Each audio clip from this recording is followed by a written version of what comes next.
അപ്പോൾ ഇൻഷാ അല്ലാഹ് ആലാപനത്തിലേക്ക് നമ്മൾ കടക്കുകയാണ്. എല്ലാവരും ഈ 6666 ആയത്ത് എൻ്റെ ക്ലാസ്, ഈ പരിശുദ്ധമായ ഖുർആൻ്റെ ക്ലാസ്, എൻ്റെ സഹോദരിമാരും എൻ്റെ സഹോദരന്മാരും ഇത് നിങ്ങൾ കേട്ട് പഠിച്ച് മനസ്സിലാക്കുകയാണ്. നിങ്ങളൊരു ആലിമായി അല്ലെങ്കിൽ ഒരു ആലിമത്തായ പെണ്ണായി മാറും. കാരണം ഈ ഖുർആൻ ഈ 6666 ആയത്തിൽ വിശാലമായ രീതിയിൽ ഇൻഷാ അല്ലാഹ് അള്ളാഹു തൗഫീഖ് ചെയ്യുകയാണെങ്കിൽ ഞാൻ നിങ്ങൾക്ക് എല്ലാ കാര്യങ്ങളും പറഞ്ഞ് മനസ്സിലാക്കി തരും. നിങ്ങൾക്ക് ഓരോ വീഡിയോകളും അത് ചികഞ്ഞെടുത്ത് നോക്കി പഠിക്കാവുന്നതാണ്. ഉടയോൻ പറഞ്ഞ പോൽ ഇബ്രാഹീമും മകനും ഇസ്മായിൽ അവർ രണ്ടാളും കെട്ടിയത കഅബ അടിത്തറയും പുതുക്കി പണിഞ്ഞതാ അവരും തന്നെ. ശേഷം അവരുമേ ഇതാ പ്രാർത്ഥിച്ചു, അല്ലാഹ് കബൂൽ ചെയ്യല്ലാ, അല്ലാഹ് ഇതിനെയും കബൂൽ ചെയ്യല്ലാ, അല്ലാഹ് ഇതിനെയും കബൂൽ ചെയ്യല്ലാ. എല്ലാം അറിയുന്നോൻ നീയാണല്ലാ, എല്ലാം കബൂലാക്കാൻ നീയും മാത്രം. എല്ലാം അറിയുന്നോൻ നീയാണല്ലാ,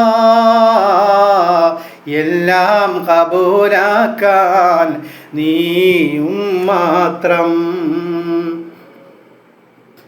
അല്ലാഹ് ഇതാ ഞങ്ങളെ സന്താനങ്ങൾ,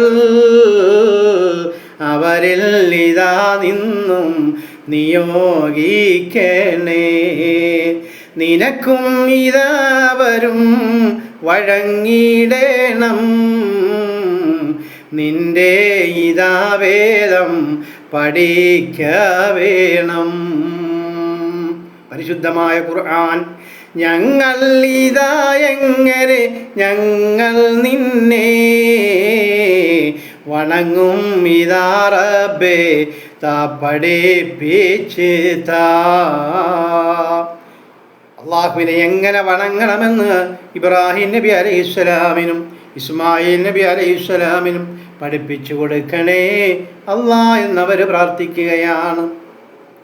തെറ്റി പൊറുക്കാനും അവർ തേടി, നബിയെ വരവീനും അവർ തേടി. സദയം അവകളും കേട്ട് അല്ലാ അവർക്കും ഗുണം ചെയ്ത് റഹ്മാനല്ലാ. സദയം അവകളും കേട്ട് അല്ലാ അവർക്കും ഗുണം ചെയ്ത് റഹ്മാനല്ലാ.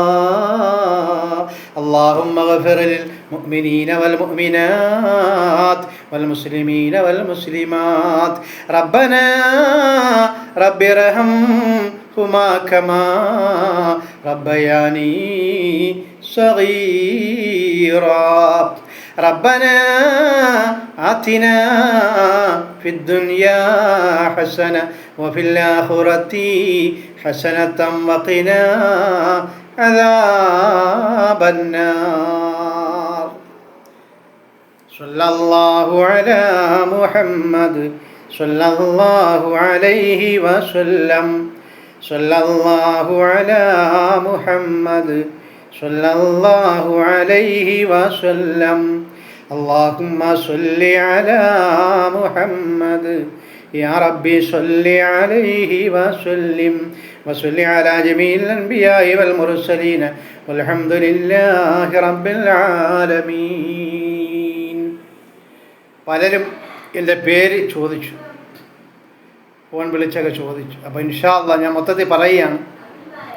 എൻ്റെ പേര് അബ്ദുർ റഹീം കാമിൽ ജമാലി. അബ്ദുറഹീം കാമിൽ ജമാൽ, അതാണ് എൻ്റെ പേര്. ശരി, അസ്സലാമു അലൈക്കും. ഇൻഷാ അല്ലാഹ് നാളെ കാണാം.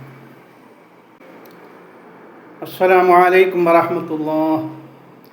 തിബ്ബിൽ ഖുലൂബ് സഹായ സംഘം നിലമേൽ യൂട്യൂബ് ചാനലിലേക്ക് എല്ലാവർക്കും മർഹബ മർഹബ മർഹബ.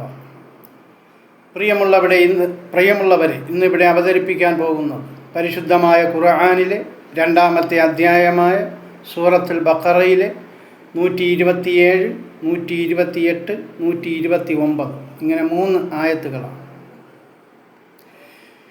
അല്ലാഹുവേ, ഞങ്ങൾ അറിഞ്ഞുകൊണ്ടും അറിയാതെയും രഹസ്യമായും പരസ്യമായും ചെയ്തു പോയ സർവ്വ പാപങ്ങളും നീ ഞങ്ങൾക്ക് വിട്ടുപുറത്ത് മാപ്പാക്കി തരണേ അല്ലാഹുവേ, നീ ഞങ്ങൾക്ക് ആഫിയത്തോടുകൂടിയുള്ള ദീർഘായുസ് നൽകണേ അല്ലാഹുവേ, ഒരുപാട് കാലം നന്മകൾ ചെയ്യാൻ നീ ഞങ്ങൾക്ക് ഉദവി ചെയ്യണേ റഹ്മാനേ. അല്ലാഹുവേ, മാരകമായ രോഗങ്ങളെ തൊട്ടും സർവമാന രോഗങ്ങളെ തൊട്ടും നീ ഞങ്ങളെ കാത്ത് രക്ഷിക്കണേ അല്ലാഹുവേ, ഒരുപാട് കാലം നന്മകൾ ചെയ്ത് മുന്നേറാനുള്ള തൗഫീഖ് ചെയ്തു തരണേ അല്ലാഹുവേ, ഞങ്ങളുടെ ആഗ്രഹങ്ങളെല്ലാം നീ സബലീകരിച്ചു തരണേ അല്ലാഹുവേ, പട്ടിണി പാവങ്ങളുണ്ട് റബ്ബേ, അവരെല്ലാം നീ കാത്തുകൊള്ളണേ റഹ്മാനേ. അല്ലാഹുവേ, എല്ലാ നിലയിലും നല്ലതുപോലെ ജീവിക്കുന്നവരും പട്ടിണി പാവങ്ങളുമൊക്കെ ഉണ്ട് റബ്ബേ. എല്ലാവർക്കും അതിൻ്റേതായ ബുദ്ധിമുട്ടുകളും പ്രയാസങ്ങളുമൊക്കെ ഉണ്ട് റബ്ബേ. എല്ലാ മുഅ്മിനീങ്ങളുടെയും പ്രയാസങ്ങളെയും ദുഃഖങ്ങളെയും എല്ലാവിധ ഷർറുകളും നീ മാറ്റി കൊടുക്കണേ നിന്റെ പരിശുദ്ധമായ ഖുർആനിനെ ഇതാ അതിൻ്റെ ഗൗരവം മനസ്സിലാക്കി ജീവിച്ച് മുന്നേറാൻ നീ ഞങ്ങൾക്കെല്ലാവർക്കും തൗഫീഖ് ചെയ്യണേ അല്ലാഹുവേ, ഞങ്ങളുടെ നോമ്പുകളിലും ബാക്കിയുള്ള അമലുകളിലും ഒരുപാട് തെറ്റുകുറ്റങ്ങൾ പിഴവുകളൊക്കെ ഉണ്ട് റബ്ബേ. നീ മാപ്പാക്കി തരണേ അല്ലാഹുവേ, അമലുകളെല്ലാം കുറഞ്ഞ പാപികളാണ് റബ്ബേ. അല്ലാഹുവേ, എന്നിരുന്നാലും നീ ഞങ്ങളോട് ദുനിയാവിലും ആഖിറത്തിലും കരുണ കാണിക്കണേ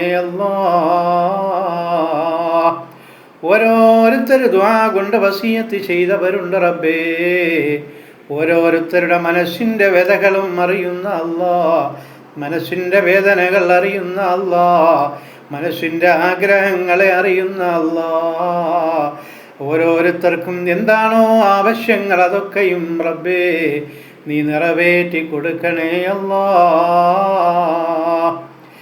അല്ലാഹുവേ, തിബ്ബിൽ ഖുലൂബ് സഹായ സംഘത്തെ ആശ്രയിച്ച് കഴിയുന്ന സാധുക്കളായ ഹാർട്ട് അറ്റാക്ക് രോഗികളുണ്ട് റബ്ബേ.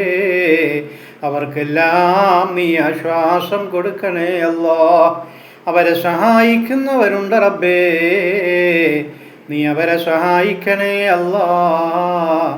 ഒരിക്കലും ആരെയും പരാജയപ്പെടുത്തല്ലേ റഹ്മാനേ. ഇനിയും ഒരുപാട് സഹായങ്ങൾ ചെയ്യാൻ നീ അവർക്കെല്ലാവർക്കും ഉദവി ചെയ്യണേ റഹ്മാനേ. ഞങ്ങളുടെ ആഗ്രഹങ്ങളെയെല്ലാം നീ സബലീകരിച്ചു തരണേ നരകം നീ ഞങ്ങൾക്ക് എല്ലാവർക്കും ഹറാമാക്കി തരണേ സ്വർഗം നീ ഞങ്ങൾക്കെല്ലാവർക്കും നിർബന്ധമാക്കി തരണേ ഞങ്ങളുടെ എല്ലാ കർമ്മ മേഖലകളും നീ വിജയിപ്പിച്ചു തരണേ നാനാഭാഗത്തും ശത്രുക്കളാണ് റബ്ബേ. ആരൊക്കെയാണ് ശത്രുക്കളെന്ന് നമുക്കറിയില്ല റബ്ബേ. എല്ലാ കണ്ണും അറിയുന്ന എല്ലാവിധ കുതന്ത്രങ്ങളിൽ നിന്നും എല്ലാവിധ ശത്രുതകളിൽ നിന്നും എല്ലാവിധ ശത്രുക്കളിൽ നിന്നും നീ ഞങ്ങളെ എല്ലാ പേരെയും കാത്ത് രക്ഷിക്കണേ കാത്ത് രക്ഷിക്കണേ അല്ലാഹുവേ, മരണസമയത്ത് ലാ ഇലാഹ ഇല്ലല്ലാഹ് മുഹമ്മദുർ റസൂലുള്ളാഹ് എന്ന പരിശുദ്ധമായ കലിമത്തു തയ്യിബ ഉച്ചരിച്ച് സ്വർഗം കണ്ടുകൊണ്ട് മുത്ത് മുഹമ്മദ് മുസ്തഫായുടെ ആശീർവാദമേറ്റിക്കൊണ്ട് അല്ലാഹുവേ, നീ ഞങ്ങളെ മൗത്താക്കണേ അല്ലാഹ്. അല്ലാഹുവേ, സ്വർഗം കണ്ടാനന്ദമടയുന്ന മൗത്താക്കണേ അല്ലാഹ്. നരകം ഞങ്ങളെ 7 അയരത്ത് പോലും അടുപ്പിക്കല്ലേ അല്ലാഹ്. സ്വർഗം നീ ഞങ്ങൾക്കെല്ലാവർക്കും നിർബന്ധമാക്കി തരണേ അല്ലാഹ്. ഇന്ന് ദുനിയാവിൽ മുഅ്മിനീങ്ങൾ ഒരുപാട് ദുഃഖത്തിലും പ്രയാസത്തിലും മാനസികമായ ക്ലേശങ്ങളിലുമാണ് റഹ്മാനേ. എല്ലാ മുഅ്മിനീങ്ങളെയും നീ രക്ഷപ്പെടുത്തണേ അല്ലാഹ്. എല്ലാവരെയും നീ സഹായിക്കണേ അല്ലാഹ്. പരിശുദ്ധമായ റമളാനാണ് റബ്ബേ, ഈ ദുആന നീ സ്വീകരിക്കണേ അല്ലാഹ്. അൽഹംദുലില്ലാഹി റബ്ബിൽ ആലമീൻ. ബിസ്മില്ലാഹിർ റഹ്മാനിർ റഹീം.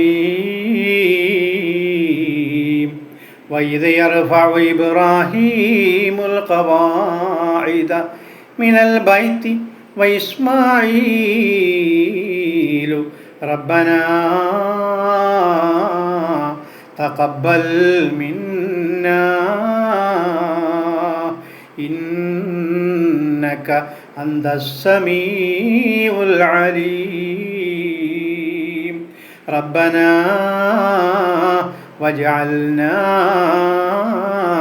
മുസ്ലിമൈനി ലക വമിൻ ദുർരിയ്യതിനാ ഉമ്മതൻ മുസ്ലിമതൻ ലക വഅറിനാ മനാസികനാ വതുബ് അലൈനാ ഇന്നക അന്തത് തവ്വാബുർ റഹീം. റബ്ബനാ വബഅസ് ഫീഹിം റസൂലൻ മിൻഹും യത്ലൂ അലൈഹിം ആയാതിക വയുഅല്ലിമുഹുമുൽ കിതാബ വൽ ഹിക്മത വയുസക്കീഹിം ഇന്നക അൻതൽ അസീസുൽ ഹകീം. സദഖല്ലാഹുൽ അലീം. അല്ലാഹു പറയുകയാണ്, വഇദ് യർഫഉ ഇബ്രാഹീമുൽ ഖവാഇദ മിനൽ ബൈത്തി വഇസ്മാഈൽ. ഇബ്രാഹീമും ഇസ്മായിലും അവർ രണ്ടുപേരും കൂടി മക്കായിലെ മന്ദിരത്തിൻ്റെ അഥവാ കഅബാലയത്തിൻ്റെ അടിത്തറ കെട്ടിയുയർത്തിയ സന്ദർഭവും സ്മരണീയമത്രേ. അതിനുശേഷം അവർ അല്ലാഹുവിനോട് പ്രാർത്ഥിച്ചു കേട്ടോ. എന്താണ് അവർ പ്രാർത്ഥിച്ചതെന്നറിയുമോ? അപ്പോൾ ഈ കഅബാലയം ആദം നബി അലൈഹിസ്സലാത്തു വസ്സലാം മുതലേ ഉണ്ട്. പക്ഷേ ഇത് ഓരോരോ പ്രവാചകന്മാർ വന്ന് ഓരോരോ പ്രശ്നങ്ങളുണ്ടായി, വെള്ളപ്പൊക്കം അങ്ങനെയൊക്കെയുള്ള കാര്യങ്ങൾ വന്നപ്പോൾ കഅബാലയം ഇങ്ങനെ കുറേശ്ശെ പൊളിഞ്ഞ് ഒക്കെ പോയി. അപ്പോൾ അത് ഇബ്രാഹിം നബി അലൈഹിസ്സലാമും ഇസ്മായിൽ നബി അലൈഹിസ്സലാമും കൂടി അത് പുതുക്കി പണിയുകയാണ്. അതിൻ്റെ അടിത്തറയെല്ലാം കൂടെ ഒന്ന് ലെവലാക്കുകയാണ്, നല്ല ഉഷാറാക്കുകയാണ് കഅബാലയം. അതാണ് അള്ളാഹു ഈ ആയത്തിൽ പറഞ്ഞത്. അതെല്ലാം ശരിയാക്കിയതിന് ശേഷം നല്ല വൃത്തിയാക്കി കഅബ. അപ്പോൾ ഏതാണ്ടൊക്കെ ഒരിയാതി ഇടിഞ്ഞു തൊഴിഞ്ഞൊക്കെ കിടക്കുകയായിരുന്നു അന്ന്. ഇബ്രാഹിം നബി അലൈഹി സ്വലാമിൻ്റെ കാലഘട്ടത്തിലെ ചരിത്രമാണ് ഈ പറയുന്നത്. ഞാനല്ല പറയുന്നത്, അള്ളാഹുവാണ് പറയുന്നത്. അപ്പോൾ എല്ലാം ഇബ്രാഹിം നബി അലൈഹി സ്വലാമും ഇസ്മായിൽ നബി അലൈഹി സ്വലാമും കൂടെ ആ കഅബാലയം എല്ലാം വൃത്തിയാക്കി ക്ലിയറാക്കി പൂർണ്ണമാക്കി. എന്നിട്ട് അവർ അള്ളാഹുവിനോട് പ്രാർത്ഥിക്കുകയാണ്. ഇതിന് നമുക്ക് ഒരുപാട് ഗുണപാഠങ്ങളുണ്ട്, അത് ഞാൻ പറയാം ഇൻഷാ അല്ലാഹ്. റബ്ബനാ തഖബ്ബൽ മിന്നാ. ഇബ്രാഹിം നബി അലൈഹിസ്സലാമും അതേ മകൻ ഇസ്മായിൽ നബി അലൈഹിസ്സലാമും അള്ളാഹുവിനോട് പ്രാർത്ഥിക്കുകയാണ്, ഞങ്ങളുടെ രക്ഷിതാവേ, ഞങ്ങളിൽ നിന്നും ഈ സേവനം നീ സ്വീകരിക്കണമേ. ഇന്നക അന്തസ് സമീഉൽ അലീം. നിശ്ചയം നീയാണ്, നീ മാത്രമാണ്. മനസ്സിലാക്കണം, ഇബ്രാഹിം നബി അലൈഹിസ്സലാം, ഇസ്മായിൽ നബി അലൈഹിസ്സലാം അള്ളാഹുവിനോട് ദുആ ചെയ്യുകയാണ്, നിശ്ചയം നീയാണ്, നീ മാത്രമാണ്. അപേക്ഷകൾ, പ്രാർത്ഥനകൾ കേൾക്കുന്നവൻ മാത്രവുമല്ല, എല്ലാം അറിയുന്നവനും നീയത്രേ. ഇതിൽ നിന്ന് നമുക്കെന്ത് മനസ്സിലായി? നമ്മൾ ഏതൊരു നല്ല പുതിയ കർമ്മങ്ങൾ ചെയ്യുമ്പോഴും ഒരു ദുആ ആവശ്യമാണെന്ന് നമുക്ക് മനസ്സിലായി. നമ്മളുടെ ഉപ്പുപ്പയായ ഇബ്രാഹിം നബി അലൈഹിസ്സലാം നമ്മളോട് പറഞ്ഞു തരിക, ആ ഒരു മാതൃക നമ്മൾ പിൻപറ്റണം. അപ്പം നമ്മളൊരു വീട് വെച്ചു, പാല് കാച്ചലല്ല, ഒരു വീട് വെച്ചു, അതിൽ താമസിക്കാനുള്ള എല്ലാവിധ സൗകര്യങ്ങളും നമ്മൾ ഒരുക്കി. അപ്പോൾ അതിൽ താമസമാകുന്നതിന് മുമ്പ് നമ്മൾ എന്ത് ചെയ്യണം? ഒരു ദുആ അള്ളാഹുവിനോട് ചെയ്യണം. അതുപോലെയാണ് ഈ കഅബാലയം പുതുക്കി പണിഞ്ഞ് ഭദ്രമാക്കി നല്ല ലെവലാക്കി ഉഷാറാക്കിയതിന് ശേഷം ഇബ്രാഹിം നബി അലൈഹിസ്സലാമും ഇസ്മായിൽ നബി അലൈഹിസ്സലാമും കൂടി അള്ളാഹുവിനോട് ദുആ ചെയ്യുകയാണ്, അള്ളാഹുവേ, ഇത് നീ സ്വീകരിക്കണേ റഹ്മാനേ, ഞങ്ങളിൽ നിന്നും നീ സ്വീകരിക്കണേ അല്ലാ. അപേക്ഷ സ്വീകരിക്കുന്നവരിൽ ഉത്തമൻ ഉത്തമൻ ഉത്തമൻ നീ തന്നെയാണ് റബ്ബേ എന്ന് ഇസ്മായിൽ നബി അലൈഹിസ്സലാമും പിതാവ് ഇബ്രാഹിം നബി അലൈഹിസ്സലാമും കൂടി അള്ളാഹുവിനോട് ദുആ ചെയ്യും. അപ്പം നമ്മളൊരു വീട് വെച്ച് നമുക്ക് ഇൻഷാ അല്ലാഹ് അത് താമസമാവാൻ നേരത്ത് നല്ലതുപോലെ പരിശുദ്ധമായ ഖുർആൻ ഓതി ഉസ്താദുമാരെയൊക്കെ വിളിച്ച് ദുആ ചെയ്ത് അതിലേക്ക് കയറാം, ഒരു കുഴപ്പമില്ല. അത് ഖുർആൻ കൊണ്ട് തെളിയിക്കുകയാണ് ഇവിടെ. നമ്മളെല്ലാം മനസ്സിലാക്കണം. ഖുർആൻ പാല് കാച്ചേണ്ട കാര്യം, അത് കാച്ചാതിരിക്കുക, അതൊരു ആരാധനയായിട്ട് കാച്ചരുത്. പിന്നെ ഇവിടെ നമുക്കെന്ത് മനസ്സിലായി? വീട് ഉദ്ഘാടിക്കാം, ദുആ കൊണ്ട് നമുക്ക് ആ വീട് ദുആ കൊണ്ട് ഉദ്ഘാടനം ചെയ്യാം. അപ്പോൾ ദുആ സ്വീകരിക്കും അല്ലാഹ്. അങ്ങനെയൊക്കെയുള്ള നല്ല കാര്യങ്ങൾ ചെയ്തിട്ട് നമ്മളിത് സ്വീകരിക്കണേ റബ്ബേ എന്ന് ദുആ ചെയ്താൽ അള്ളാഹു സ്വീകരിക്കും എന്നതിന് തെളിവും കൂടിയാണ് ഈ ആയത്ത്. മനസ്സിലായില്ലേ? അതുപോലെ നമ്മളൊരു കട ഉദ്ഘാടനം ചെയ്യുകയാണ്, നല്ലൊരു പുതിയ കട തുടങ്ങുക. ആ തുടങ്ങുന്നതിന് മുമ്പായിട്ട് നല്ല ഒരു ദുആ, നല്ല ഉസ്താദന്മാരെയൊക്കെ വിളിച്ച്, അല്ലെങ്കിൽ 10 ഉസ്താദന്മാരെ വിളിച്ച് നമുക്ക് എങ്ങനെ വേണോ ദുആ ചെയ്യും. പക്ഷേ ആഡംബരം, ഇതുപോലെ ഉത്സവവും ചെണ്ടകൊട്ടും വാദ്യമേളവും സിനിമാ നടന്മാരെ വിളിച്ച് ഉദ്ഘാടിക്കലും അതൊന്നും ഇസ്ലാം അനുവദിക്കുന്നില്ല. പിന്നെയോ നിങ്ങളൊരു കട ഉദ്ഘാടനം ചെയ്യുന്നു, ഒരു സൂപ്പർ മാർക്കറ്റ് ഉദ്ഘാടനം ചെയ്യുന്നു എങ്കിൽ നല്ല ആലിമീങ്ങളെ വിളിച്ച്, അല്ലെങ്കിൽ നിങ്ങൾ തന്നെ സ്വന്തമായിട്ട് അള്ളാഹുവിനോട് ദുആ ചെയ്തങ്ങ് കയറിയാൽ മതി, അള്ളാഹു ബർക്കത്ത്. പിന്നെ അതിൻ്റെ ഭിത്തിയിൽ വേറെയൊക്കെ എഴുതി വയ്ക്കില്ല, അത് പാടില്ല, ഇസ്ലാം അനുവദിക്കുന്ന കാര്യമല്ല. അപ്പോൾ മനസ്സിലായില്ലേ? അതുപോലെ നമ്മൾ ഒരാൾ ഇപ്പോൾ ഈ ആയത്തിൽ നമുക്ക് മനസ്സിലാവുന്നു, ഒരാൾ മരണപ്പെട്ടു, അതിനെയൊക്കെ എതിർക്കുന്നവരുണ്ട്. പക്ഷേ അതിനൊന്നും എതിർക്കാൻ പാടില്ല. ഒരാൾ മരണപ്പെട്ട് കഫൻ പൊതിഞ്ഞ് നമ്മൾ പള്ളിയിലേക്ക് കൊണ്ടുപോകാൻ നേരത്ത് നല്ലൊരു കർമ്മം ചെയ്യാൻ പോകുന്ന ഒരു മനുഷ്യൻ ഈ ലോകത്ത് നിന്ന് വിട പറയുക, ആ മനുഷ്യനെ നമ്മൾ പള്ളിക്കാട്ടിലേക്ക് കൊണ്ട് അടക്കാൻ പോകുന്ന രംഗത്ത് അദ്ദേഹത്തിൻ്റെ വീട്ടിൽ നിന്നോ അല്ലെങ്കിൽ വേറെ എവിടെന്നെങ്കിലും നമ്മൾ ആ സന്തൂക്കിലേക്ക് എടുക്കുന്നതിന് തൊട്ട് മുമ്പ് നമ്മൾ അള്ളാഹുവിനോട് ദുആ ചെയ്താൽ ആ ദുആ സ്വീകരിക്കും. ആ മയ്യത്തിന് പുറത്ത് കൊടുക്കണമെന്ന് പറഞ്ഞാൽ അള്ളാഹു പുറത്ത് കൊടുക്കാൻ ബാധ്യസ്ഥനാണ്. കാരണം നമുക്ക് ഈ ആയത്ത് മതി, ഈ ആയത്തിനെയൊന്നും വെല്ലാൻ ആരുണ്ട്? അതൊരു കർമ്മമാണ് നമ്മൾ ചെയ്യുന്നത്, ഒരു നല്ല കർമ്മം. ഒരു മനുഷ്യൻ മരണപ്പെട്ടു, അദ്ദേഹത്തിന് പിന്നെ കഴിവില്ലല്ലോ, അദ്ദേഹത്തിനെ നമ്മൾ കുളിപ്പിച്ചു, കഫൻ പൊതിഞ്ഞു, ഇതാ പള്ളിക്കാട്ടിലേക്ക് എടുക്കുന്നതിന് മുമ്പ് അദ്ദേഹത്തിൻ്റെ വീട്ടിൽ വെച്ച് ഒരു ദുആ, ആ ദുആ അള്ളാഹു സ്വീകരിച്ചാൽ അദ്ദേഹം സ്വർഗാവകാശിയാണ്. ആ ദുആക്ക് ഒരു കുഴപ്പമില്ല, അത് ചെയ്യണം എന്നാണ് നമ്മൾ ഈ ആയത്തിൽ നിന്ന് മനസ്സിലാക്കുന്നത്. ആർക്കും അതിനെ എതിർക്കാൻ പറ്റില്ല, തെളിവാണ്. മനസ്സിലായില്ല? അതുപോലെ പള്ളിയിൽ നമ്മൾ മയ്യത്ത് നമസ്കരിച്ചു, എത്രയും പെട്ടെന്ന് അടക്കണമെന്ന് നമ്മളിപ്പോൾ ആ മയ്യത്തിന് വേണ്ടി ദുആ ചെയ്താലൊന്നും ഒരു കുഴപ്പമില്ല, എല്ലാവരും ദുആ ചെയ്യും. നല്ല കാര്യങ്ങൾ എന്ത് ചെയ്യുന്നവോ അതിന് മുന്നോടിയായിട്ട് നമുക്ക് അള്ളാഹുവിനോട് ദുആ ചെയ്യാം എന്നതിന് ഏറ്റവും വലിയ തെളിവാണ് ഇബ്രാഹിം നബി അലൈഹിസ്സലാം നമ്മളുടെ ഉപ്പുപ്പ നമുക്ക് എല്ലാവർക്കും കാണിച്ചു തന്നു. അതനുസരിച്ച് നമ്മൾ മുന്നോട്ട് പോകണം. അതിൽ കൂടുതലും കുറച്ചിലുകളൊക്കെ നമ്മൾ കാണിക്കുമ്പോഴാണ് അത് വലിയ പ്രശ്നമായി ഷിർക്കിലേക്കും അനാചാരങ്ങളിലേക്കും ഒക്കെ പോകും. കാര്യങ്ങൾ മനസ്സിലാവുന്നുണ്ടല്ലോ. വീണ്ടും ഇബ്രാഹിം നബി അലൈഹിസ്സലാമും ഇസ്മായിൽ നബി അലൈഹിസ്സലാമും ദുആ ചെയ്യുകയാണ്. റബ്ബനാ, ഞങ്ങളുടെ രക്ഷിതാവേ. അവർ വിളിക്കുന്നത് അങ്ങനെയാണ്, ഞങ്ങളുടെ രക്ഷിതാവേ. വജഅൽനാ മുസ്ലിമൈനി ലക, നീ ഞങ്ങളെ നിന്നോട് അനുസരണമുള്ളവരാക്കി വെക്കുകയും ചെയ്യണേ അല്ലാഹ്. അനുസരണക്കേട് കാണിക്കുന്നവരുടെ കൂട്ടത്തിൽ നീ ഞങ്ങളെ ആക്കല്ലേ അല്ലാഹ്. ഈ ദുആ നമ്മൾ എപ്പോഴും ചെല്ലണമെന്നാണ് നമ്മെ ഈ ആയത്തിൽ കൂടി ഉണർത്തുന്നത്. എങ്ങനെ?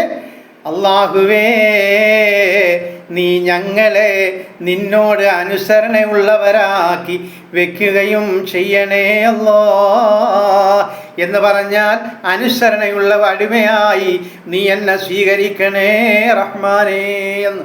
ഈ ദുആ എപ്പോഴും നമ്മൾ ചെയ്യണമെന്നാണ്. എപ്പോഴും നമ്മൾ ആഗ്രഹങ്ങൾ മാത്രം പറഞ്ഞാൽ പോരാ. ഇതുപോലുള്ള ഇബ്രാഹിം പ്രവാചകന്മാർ, നമ്മളുടെ ഉപ്പുപ്പമാർ, അള്ളാഹുവൊക്കെ പറഞ്ഞ കാര്യങ്ങൾ നമ്മൾ കളഞ്ഞിട്ട് എപ്പോഴും നമ്മളെ ആഗ്രഹവും ദുനിയാവിൻ്റെ കാര്യങ്ങൾ മാത്രം ഇങ്ങനെ ദുആ ചെയ്തുകൊണ്ടിരുന്നാൽ കാര്യങ്ങൾ നടക്കില്ല. ഇതുപോലെയൊക്കെ പറയാം, അള്ളാഹുവേ, നിന്നെ അനുസരിക്കുന്നവർ യഥാർത്ഥ അടിമയായി നീ എന്നെ സ്വീകരിക്കണേ അള്ളാഹ്. അങ്ങനെയൊക്കെ ദുആ ചെയ്യുമ്പം അള്ളാഹുവിന് എന്ത് സന്തോഷമാണെന്നറിയാം. അങ്ങനെ ദുആ ചെയ്യണം. നമ്മൾ അടിമകളാണ്, നമ്മളാരുമല്ല, പട്ടിണി പാവങ്ങളാണ്. 3 പൈസ ഉണ്ടെന്ന് പറഞ്ഞുകൊണ്ട് അഹങ്കരിക്കും, ഇത്തി ഗ്ലാമർ ഉണ്ടെന്ന് പറഞ്ഞുകൊണ്ട് അഹങ്കരിക്കും, ഇത്തി പവർ ഉണ്ടെന്ന് പറഞ്ഞുകൊണ്ട് അഹങ്കരിച്ചു പോലും. നമ്മളാരുമല്ല, വെറും പുഴുക്കളേക്കാൾ കഷ്ടമാണ്. അത്ര പാവങ്ങളാണ് നമ്മൾ. അതുകൊണ്ടാണ് ഇബ്രാഹിം നബി അലൈഹിസ്സലാമും ഇസ്മായിൽ നബി അലൈഹിസ്സലാമും കൂടി ദുആ ചെയ്ത്, ഞങ്ങളെ നിന്നോട് അനുസരണയുള്ളവരാക്കി മാറ്റണേ എൻ്റെ രക്ഷിതാവേ, ഞങ്ങളുടെ രക്ഷിതാവേ. അപ്പം അതുപോലെ നമ്മളും ദുആ ചെയ്യണം. വീണ്ടും താഴോട്ട് നോക്കാം. അല്ലാഹു പറയാണ്, വമിൻ ദുർരിയ്യതിനാ ഉമ്മതൻ മുസ്ലിമതൻ ലക. വളരെ ശ്രദ്ധയോടെ മനസ്സിലാക്കണം. വമിൻ ദുർരിയ്യതിനാ ഉമ്മതൻ മുസ്ലിമതൻ ലക, ഞങ്ങളുടെ സന്തതികളിൽ നിന്ന്. അതേ ഇബ്രാഹിം നബി അലൈഹിസ്സലാമും ഇസ്മായിൽ നബി അലൈഹിസ്സലാമും ദുആ ചെയ്യുകയാണ്, അല്ലാഹുവേ, ഞങ്ങളുടെ സന്തതികളിൽ നിന്ന് നിനക്ക് കീഴ്പ്പെട്ട് ജീവിക്കുന്ന ഒരു സമുദായത്തെ നീ എഴുന്നേൽപ്പിക്കുകയും ചെയ്യണേ അല്ലാഹ്. എത്രയോ വർഷങ്ങൾക്ക് മുമ്പ് ഇബ്രാഹിം നബി അലൈഹിസ്സലാം ദുആ ചെയ്തതാണ്, ഞങ്ങളുടെ സന്താന പരമ്പരകളിൽ നിന്ന്. അതേ നമ്മളെയൊക്കെ ഉദ്ദേശിച്ചുകൊണ്ട് തന്നെയാണ് ഇബ്രാഹിം നബി അലൈഹിസ്സലാം ഇസ്മായിൽ നബി അലൈഹിസ്സലാം അങ്ങനെ ദുആ ചെയ്തത്. നല്ല ഒരു സമുദായത്തെ നീ എഴുന്നേൽപ്പിക്കണേ അല്ലാഹ്. കണ്ടില്ലേ, ഈ സമുദായമല്ലേ അന്ന് ഇബ്രാഹിം നബി അലൈഹിസ്സലാം ഇസ്മായിൽ നബി അലൈഹിസ്സലാം ദുആ ചെയ്ത ആ സമുദായമാണ് നമ്മൾ കേട്ടോ. ഇന്ന് നമ്മൾ ഹജ്ജിൻ്റെ കർമ്മങ്ങൾ ചെയ്യുന്നില്ലേ, ഹജ്ജിന് പോകുന്നില്ലേ, ആ കഅബാലയം സന്ദർശിക്കുന്നില്ലേ, അവിടെയുള്ള കർമ്മങ്ങളെല്ലാം നമ്മൾ ചെയ്യുന്നില്ലേ. അതാരുടെ വിളിയാണെന്നറിയുമോ? ആരുടെ കർമ്മമാണെന്നറിയുമോ? ആരുടെ ദുആഇന്റെ ബർക്കത്താണെന്നറിയുമോ? ബഹുമാനപ്പെട്ട ഇബ്രാഹിം നബി അലൈഹിസ്സലാത്തു വസ്സലാമിൻ്റെയും അതുപോലെ ഇസ്മായിൽ നബി അലൈഹിസ്സലാത്തു വസ്സലാമിൻ്റെയും ദുആയുടെ പരിണിത ഫലമാണ് ഇന്ന് നമ്മൾ ഇതാ മക്കയിൽ അനുഗ്രഹങ്ങൾ വാരിച്ചൊരിഞ്ഞുകൊണ്ട് നമ്മൾ അനുഭവിക്കുന്നത് എന്നുള്ള കാര്യം മറന്നു പോകരുത് കേട്ടോ. മനസ്സിലായില്ലേ? വീണ്ടും അല്ലാഹു പറയാണ്, വാറിനാ മനാസികനാ. എന്നിട്ട് ഇബ്രാഹിം നബി അലൈഹിസ്സലാമും ഇബ്രാഹിം നബി അലൈഹിസ്സലാമിൻ്റെ മകൻ ഇസ്മായിൽ നബി അലൈഹിസ്സലാമും കൂടി ഞങ്ങളുടെ ആരാധനാരൂപങ്ങൾ നീ ഞങ്ങൾക്ക് കാണിച്ച് തരികയും ചെയ്യണേ അല്ലാ. വാറിനാ മനാസിക്കനാ, ഞങ്ങൾ എങ്ങനെയാണ് അല്ലാഹുവേ നിന്നെ ആരാധിക്കേണ്ടത് അതൊന്ന് കാണിച്ച് തരണേ അല്ലാ. മനസ്സിലായില്ലേ? ഇതിൽ നിന്ന് നമുക്ക് മനസ്സിലാവും, അറിവ് പഠിക്കണം. എങ്ങനെ നമ്മൾ നമസ്കരിക്കണം, എങ്ങനെ നമ്മൾ ജീവിതത്തിൽ മുന്നോട്ട് പോകണം, എങ്ങനെ നമ്മൾ ഒരു കച്ചവടം ചെയ്യണം, എങ്ങനെ നമ്മൾ മക്കളെ വളർത്തണം, എങ്ങനെ നമ്മൾ മക്കളെ സമീപിക്കണം, എങ്ങനെ നമ്മളുടെ ഭാര്യമാരോട് സമീപിക്കണം എന്നൊക്കെ നമ്മൾ പഠിച്ച് മുന്നേറണം എന്നുകൂടി ഈ ആയത്തിൽ മനസ്സിലാക്കി തരികയാണ്. അതാണ് ഇബ്രാഹിം നബി അലൈഹിസ്സലാം ഇസ്മായിൽ നബി അലൈഹിസ്സലാം പറഞ്ഞത്. ഞങ്ങളുടെ ആരാധനാരൂപങ്ങൾ, ഞങ്ങൾ നിന്നെ എങ്ങനെ ആരാധിക്കണം എന്നുള്ള കാര്യമൊന്ന് കാണിച്ചു തരണേ റബ്ബേ, ഒന്ന് പഠിപ്പിച്ചു തരണേ റബ്ബേ എന്ന് ഇബ്രാഹിം നബി അലൈഹിസ്സലാമും ഇസ്മായിൽ നബി അലൈഹിസ്സലാത്തു വസ്സലാമും കൂടി അള്ളാഹുവിനോട് ദുആ ചെയ്യുകയാണ്. എന്നിട്ട് അവർ പറയുന്ന ആ ഒരു വാക്കുണ്ട്, നമ്മൾ മനസ്സിലാക്കണം, അത് അടുത്ത് നോക്കണം. വലിയ അർത്ഥവത്തായ ഒരു വാക്കാണ്. വതുബ് അലൈനാ, ഞങ്ങളുടെ രക്ഷിതാവേ, ഞങ്ങളുടെ തെറ്റുകളുണ്ടല്ലോ റബ്ബേ, ഞങ്ങൾ ചെയ്തു പോയ തെറ്റുകളുണ്ടല്ലോ അല്ലാ, നീ ഞങ്ങൾക്ക് പുറത്ത് തരികയും ചെയ്യണമേ അല്ലാ. എന്തൊരർത്ഥവത്താണെന്നറിയാം. ഇബ്രാഹിം നബി അലൈഹി സ്വലാം തെറ്റ് ചെയ്തോ? ഇല്ല, ഒരിക്കലും ചെയ്തില്ല. ഇസ്മായിൽ നബി അലൈഹി സ്വലാം കുഞ്ഞാണ്, തെറ്റ് ചെയ്തോ? ഇല്ല, ഒരിക്കലും ചെയ്തില്ല. എന്നിട്ടും അവർ എന്തേ ഇങ്ങനെ അള്ളാഹുവിനോട് ദുആ ചെയ്യാൻ കാരണം? വതുബ് അലൈനാ, ഞങ്ങളുടെ പാപങ്ങൾ, ഞങ്ങളുടെ തെറ്റുകൾ നീ പുറത്ത് തരികയും ചെയ്യണമേ അല്ലാ. അവർക്കറിയാം നോക്കുന്നത് തെറ്റാണ്. ഇത് പിൽക്കാലത്ത് വരുന്ന എൻ്റെ കൊച്ചുമക്കൾക്ക് ഈ ദുആ ഉപകാരപ്പെടുമെന്ന് ഇബ്രാഹിം നബി അലൈഹിസ്സലാം 1000 വർഷങ്ങൾക്ക് മുമ്പേ ആ മനസ്സിൽ കണ്ടുപോയി. അങ്ങനെയാണ് അവർ ദുആ ചെയ്തത്, ഞങ്ങളുടെ പാപങ്ങൾ നീ പൊറുക്കണേ അല്ലാ. അതുകൊണ്ട് തന്നെയാണ് പ്രവാചകൻ മുഹമ്മദ് മുസ്തഫ സ്വല്ലല്ലാഹു അലൈഹി വസല്ലമ തങ്ങളും ഇബ്രാഹിം നബിയുടെ മാതൃക പിൻപറ്റിയത്. എങ്ങനെ? ഒരു ദിവസത്തിൽ 100-ൽ പരം, അതുപോലെ 1000-ൽ പരം എന്നും ഹദീസുകളുണ്ട്. ഞാൻ ഹദീസിലേക്ക് കടക്കുന്നില്ല, കാരണം നമ്മളിവിടെ പരിശുദ്ധമായ ഖുർആനാണ് പഠിച്ചുകൊണ്ടിരിക്കുന്നത്. അതെന്തെങ്കിലും ആവട്ടെ, പ്രവാചകൻ ഒരുപാട് പ്രാവശ്യം എൻ്റെ പാപം നീ പുറത്ത് തരണേ അല്ലാ എന്ന് ദുആ ചെയ്യുമായിരുന്നു അത്രേ. അങ്ങനെ സഹാബാക്കൾ ചോദിച്ചു പോയി, എന്തേ നബിയേ അങ്ങൊരു തെറ്റും ചെയ്യാതെ 100 പ്രാവശ്യം, 1000കണക്കിന് പ്രാവശ്യങ്ങൾ അങ്ങ് അള്ളാഹുവിനോട് പുറത്ത് തരണേ എന്ന് ദുആ ചെയ്യാൻ കാരണം? ഇതാ അള്ളാഹുവിൻ്റെ റസൂല് അങ്ങനെ ദുആ ചെയ്ത കാരണം എന്തെന്നറിയുമോ? വേണ്ട, എന്തെന്നറിയുമോ? നമ്മൾ മനസ്സിലാക്കണം. ഇബ്രാഹിം നബി അലൈഹിസ്സലാം നമ്മുടെ ഉപ്പുപ്പ, ഇസ്മായിൽ നബി അലൈഹിസ്സലാം നമ്മുടെ ഉപ്പുപ്പ. വതുബ് അലൈനാ,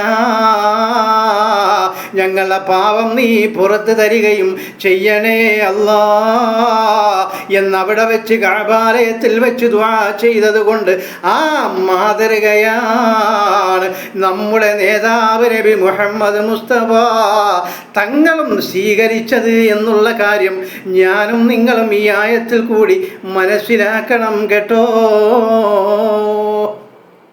അല്ല, അതിലേക്ക് നമ്മൾ ഇതിൻ്റെ ഖുർആൻ നമ്മൾ പഠിക്കണം. വെറുതെ ഇങ്ങനെ എന്തെങ്കിലുമൊക്കെ കണ്ട് നമ്മളുടെ ജീവിതങ്ങൾ എന്തെങ്കിലുമൊക്കെ കേട്ട് ഏതെങ്കിലും ഒരു ഹെഡിങ് ഇന്ന ദിക്ർ നിങ്ങൾ ഓതിയാൽ കോടാനകോടി കടങ്ങളുണ്ടെങ്കിലും തീരും. പിന്നെ ദിക്ർ വീട്ടിൽ ഇരുന്ന് അങ്ങ് ഓതിയാൽ മതി, എല്ലാ കടവും തീരും. വെറുതെ വീട്ടിൽ കിടന്നുറങ്ങിയിട്ട് ദിക്ർ രാവിലെ സുബഹിക്കും വൈകിട്ട് ചെല്ലിയാൽ മതി. പച്ചക്കള്ളമാണതൊക്കെ, മനസ്സിലായില്ലേ? പണം കാക്കുന്ന മരമൊന്നും ദിക്റിലില്ല, അങ്ങനെ റസൂലുള്ളാഹി പറഞ്ഞതുമില്ല. പോട്ടെ, അത് ഹദീസ് ഞാൻ അതിലേക്ക് കടക്കുന്നില്ല, ഖുർആനാണ് നമ്മളുടെ വിഷയം. ശരി, അടുത്ത നോക്കാം. വീണ്ടും അല്ലാഹു പറയുകയാണ്, ഇന്നക അന്ത തവ്വാബുർ റഹീം. ഇബ്രാഹിം നബി അലൈഹിസ്സലാമും ഇസ്മായിൽ നബി അലൈഹിസ്സലാമും അള്ളാഹുവിനോട് പറയുന്നു, നീ ഏറ്റവും അധികം പൊറുക്കുന്നവനും പരമകാരുണ്യകനും തന്നെയാണല്ലോ അല്ലാഹ്. നമ്മൾ വളരെ മനസ്സിലാക്കണം. ഇന്നക അന്ത തവ്വാബുർ റഹീം. നീ ഏറ്റവും അധികം പൊറുക്കുന്നവനും പരമകാരുണ്യകനും തന്നെയാണല്ലോ അല്ലാഹ്. അള്ളാഹു ഒരുപാട് പൊറുക്കുന്നവനാണ്. മനസ്സിലായി? നമ്മൾ എപ്പോഴും അള്ളാഹുവിനോട് നമ്മൾ കാര്യം ഞാനൊന്നും ചെയ്തില്ലല്ലോ, അതുകൊണ്ട് തൗബയുണ്ട്. എപ്പോഴും രാവിലെയും വൈകിട്ടും ഉച്ചയ്ക്കും ഒക്കെ അള്ളാഹുവേ നടന്നു പോകുമ്പോൾ നമ്മളിപ്പോൾ കുത്തിയിരുന്ന് രണ്ട് കൈയും ഉയർത്തി അള്ളാഹുവിനോട് ചോദിക്കണമെന്നൊന്നും പറയുന്നില്ല ഇവിടെ. മനസ്സിലായില്ലേ? നമ്മൾ വിചാരിക്കും ഒതുവൊക്കെ എടുത്ത് കുത്തിയിരുന്ന് രണ്ടരക്കാത്ത നിസ്കരിച്ച് ഒറ്റയ്ക്ക് അള്ളാഹുവിനോട് ദുആ അങ്ങനെയൊന്നും ഇസ്ലാം പഠിപ്പിക്കുന്നില്ല. അതൊക്കെ നമ്മളെ പുരോഹിത വർഗങ്ങൾ ചില വളച്ചൊടിച്ചിലുകൾ ഉണ്ടാക്കിയെന്ന് മാത്രം. മനസ്സിലായി? നമ്മൾ നടന്നു പോകുമ്പോഴും പറയണം എന്ത്? അള്ളാഹുവേ, ഞാൻ ചെയ്തു പോയ പാപം, ഇനി ഞാൻ നടന്നുകൊണ്ട് പോകുന്ന കാര്യം അത് പാപമാണെങ്കിൽ നീ എനിക്ക് പുറത്ത് മാപ്പാക്കി തരണേ അല്ലാ. ഞാൻ അറിവില്ലാത്തവനാണ് റബ്ബേ, നീ പുറത്ത് തരണേ അല്ലാ. അങ്ങനെ നമ്മളെപ്പോഴും ദുആ ചെയ്യണം. അതുപോലെ നമുക്ക് സൗകര്യം കിട്ടുമ്പം ഒതുവൊക്കെ എടുത്ത് നല്ല കിബിലാക്കി മുന്നിട്ടൊക്കെ ഇരുന്ന് അങ്ങനെയും ദുആ ചെയ്യണം. മനസ്സിലായില്ല? അത് അങ്ങനെ മാത്രം ചെയ്താൽ പോരാ. നമ്മൾ നടക്കുമ്പോഴും ഓടുമ്പോഴും ഒക്കെ നമ്മൾ ദുആ ചെയ്യണം. വീണ്ടും നമ്മളുടെ ഉപ്പുപ്പമാർ ദുആ ചെയ്യുകയാണ്. റബ്ബ് പറയുകയാണ്, റബ്ബനാ. എന്നിട്ട് ഇബ്രാഹിം നബി അലൈഹിസ്സലാമും ഇസ്മായിൽ നബി അലൈഹിസ്സലാമും ഞങ്ങളുടെ രക്ഷിതാവേ, വീണ്ടും അല്ലാഹുവിനോട് പറയുകയാണ്, റബ്ബനാ, ഞങ്ങളുടെ രക്ഷിതാവേ, വബഅസ് ഫീഹിം റസൂലൻ മിൻഹും. വളരെ ശ്രദ്ധിക്കണം. അവർക്ക് ആർക്കാണ്? ഞങ്ങളുടെ സന്താനങ്ങൾക്ക് അവരിൽ നിന്ന് തന്നെയുള്ള ഒരു ദൂതനെ നീ അവരിലേക്ക് നിയോഗിക്കണേ അല്ലാഹ്. എത്ര അർത്ഥവത്താണ്! എത്ര അകക്കണ്ണാണ് ഇബ്രാഹിം നബി അലൈഹിസ്സലാമിനുള്ളത്! എത്ര അകക്കണ്ണാണ് ഇസ്മായിൽ നബി അലൈഹിസ്സലാത്തു വസ്സലാമിനുള്ളത്! എൻ്റെ സന്താന പരമ്പരകളിൽപ്പെട്ട ഒരാളെ നീ ദൂതനായിട്ട് നിയോഗിക്കണേ അല്ലാഹ് എന്ന് ദുആ ചെയ്യും. ആർക്ക് വേണ്ടിയാണെന്നറിയുമോ? പ്രവാചകൻ മുഹമ്മദ് മുസ്തഫ സ്വല്ലല്ലാഹു അലൈഹി വസല്ലമ തങ്ങൾക്ക് വേണ്ടി അത്രേ ആ ദുആ എന്നാണ് നമ്മൾ ഇതിൽ നിന്ന് മനസ്സിലാക്കേണ്ടത്. എങ്ങനെയാണ് പറഞ്ഞത്?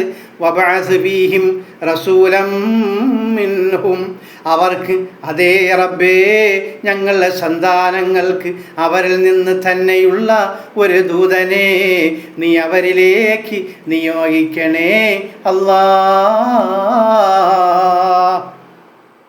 എന്നിട്ട് ഇബ്രാഹിം നബി അലൈഹിസ്സലാം ഇസ്മായിൽ നബി അലൈഹിസ്സലാം പറയുകയാണ്, യത്ലൂ അലൈഹിം ആയാതിക. നിന്റെ ദൃഷ്ടാന്തങ്ങൾ അവരെ പറഞ്ഞു കേൾപ്പിക്കുന്ന ഒരു ദൂതനെ നിയോഗിക്കണമേ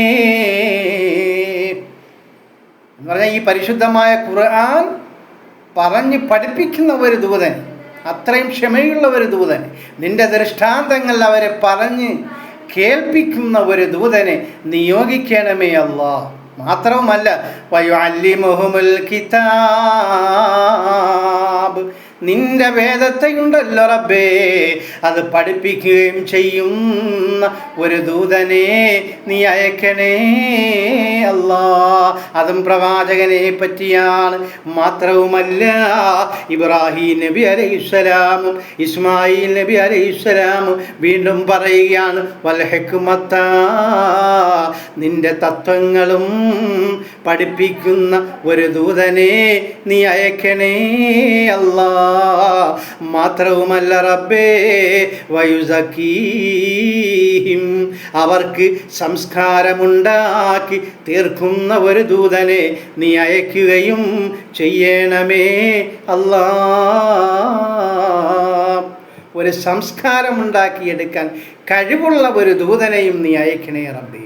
ഇത്രയും കാര്യങ്ങൾ പവറുള്ള ഒരു പ്രവാചകനെ നീ അയക്കാവൂ എന്നാണ് ഇബ്രാഹിം നബി അലൈഹിസ്സലാമും മകൻ ഇസ്മായിൽ നബി അലൈഹിസ്സലാമും കഅബാലയത്തിൽ ആ മന്ദിരം പുനർനിർമ്മിച്ചതിന് ശേഷം അള്ളാഹുവിനോട് ദുആ ചെയ്യുന്നത്. ആർക്ക് വേണ്ടിയാണ്? നമുക്ക് വേണ്ടിയാണ്, പുന്നാര നബിക്ക് വേണ്ടിയാണ് ആ ദുആ. എന്നിട്ട് അവർ പറയുന്നത് ഇന്നക അന്തൽ അസീസുൽ ഹകീം, അല്ലാഹുവേ നീ സർവരെയും വിജയിപ്പിക്കുന്നവനാണല്ലോ. അങ്ങനെയല്ല, ഇങ്ങനെ ഇന്നക അന്തൽ അസീസുൽ ഹകീം, അല്ലാഹുവേ നീ സർവരെയും വിജയിക്കുന്നവനാണല്ലോ. സർവരെയും വിജയിക്കുന്നവനാണ് അല്ലാഹു. മാത്രവുമല്ല നീ തികഞ്ഞ തന്ത്രജ്ഞനും തന്നെയാണല്ലോ അല്ലാഹ്. ഇന്നക അന്തൽ അസീസുൽ ഹകീം, അല്ലാഹുവേ നീ സർവരെയും വിജയിക്കുന്നവനാണല്ലോ എന്ന് പറഞ്ഞതിന് ശേഷം മാത്രവുമല്ല നീ തികഞ്ഞ തന്ത്രജ്ഞനും തന്നെയാണല്ലോ അല്ലാഹ്. ഈ 3 ആയത്തുകളിൽ നിന്ന് നമുക്ക് എന്തെല്ലാം കാര്യങ്ങൾ മനസ്സിലായി. ഇനി ഇൻഷാ അല്ലാഹ് ആലാപനത്തിലേക്ക് പോകാം. ഇന്ന് ആലാപനത്തിൽ പറയേണ്ടത് കൂടി ഇന്ന് ആയത്തിൻ്റെ അർത്ഥത്തിൽ ഞാൻ പറഞ്ഞു കഴിഞ്ഞു. എന്നാലും ആലാപനത്തിലേക്ക് പോകാം ഇൻഷാ അല്ലാഹ്.